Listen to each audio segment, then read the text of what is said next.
Hey there, Dale. Hey, good morning. Good morning and happy Tuesday. Yes, it is Tuesday and it is happy, and St. Patrick's Day is come and gone, so my green shirts are back in the closet. You only wear green on one day out of the year. Lucky you. That's it. Yeah.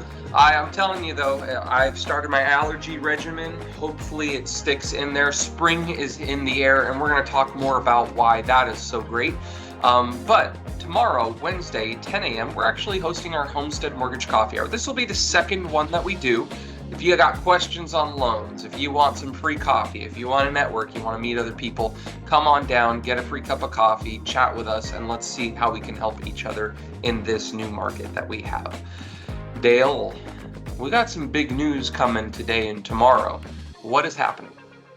Well, the Fed is meeting today, and they're supposed to decide what they're going to do. If they're going to cut rates, not cut rates, raise rates. We've had, quite frankly, 2 years of bad policy from the Fed. So let's hope it stops today. Yeah, and obviously what we're all hoping for is get lower rates because the economy's hurting. And as you mentioned, we've had about a recession for the past 2 years. I do recall the definition of recession used to be 2 negative quarters of GDP growth. And then about 2 years ago, when we were definitionally in a recession, they changed the definition conveniently to include a bunch of other things. Well, so of course, because we don't want to reflect negatively on the world, but don't get me started. Yeah, so Dale, what do we expect? That's what we hope. We hope they lower rates, but what do we expect? They'll hold steady. I think they're going to say, well, the economy's not that bad, and, inflation is still okay, so let's just leave things the way they are. That's what I think is going to happen. Yeah, and it is very likely as well that they're going to announce that they'll cut the number of rate cuts in the year. They hinted at 6. They said that they would do 6 at some point in 2024, but as time goes on, of course, they'll run out of space to do that 6. So they might save face and announce that they're going to cut rates less frequently in 2024. Again, if I'm a betting man, Dale, and I know you're not, I'm not, but if I had to bet, I would bet they do lower rates at some point. It's an election year. Yeah, I think it will happen at some point. I don't think it's going to happen today, quite frankly. I think they're still in the wait and see mode. Yes, they do have to adjust the 6 cuts this year, because if they did 6 cuts this year and they haven't done any yet, that's like 1 every month for the rest of the year. And that's just simply not going to happen. Yeah, exactly.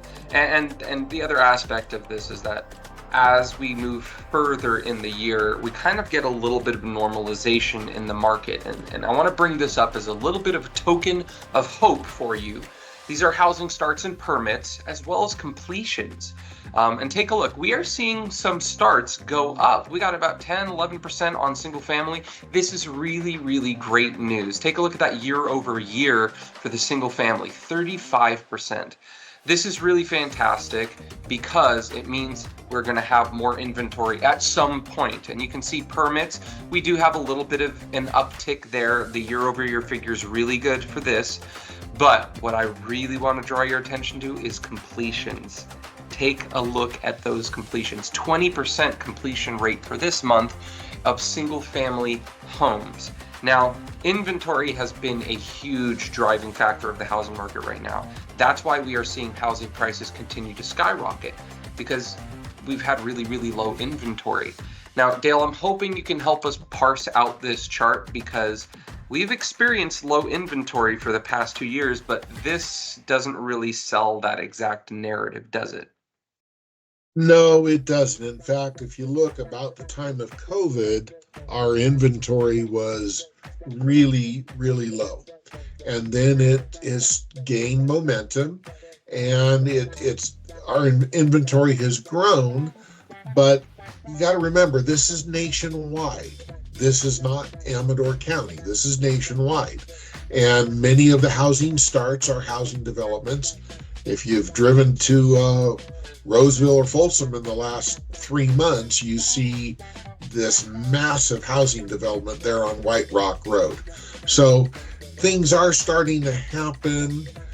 What's good for them will be good for us a little bit later. People do move to the foothills. People want to get out of the cities. So overall, I think it's a good trend. I really do. Yeah, and one really key important factor to keep in mind with this specific monthly supply of new housing, this chart, is it includes both completed, pre-existing, and housing starts. So all of these figures here included all of the housing starts. And the problem that we've had is they weren't finished. They just were not being finished. So we got all the way to 10% back in July of 2022.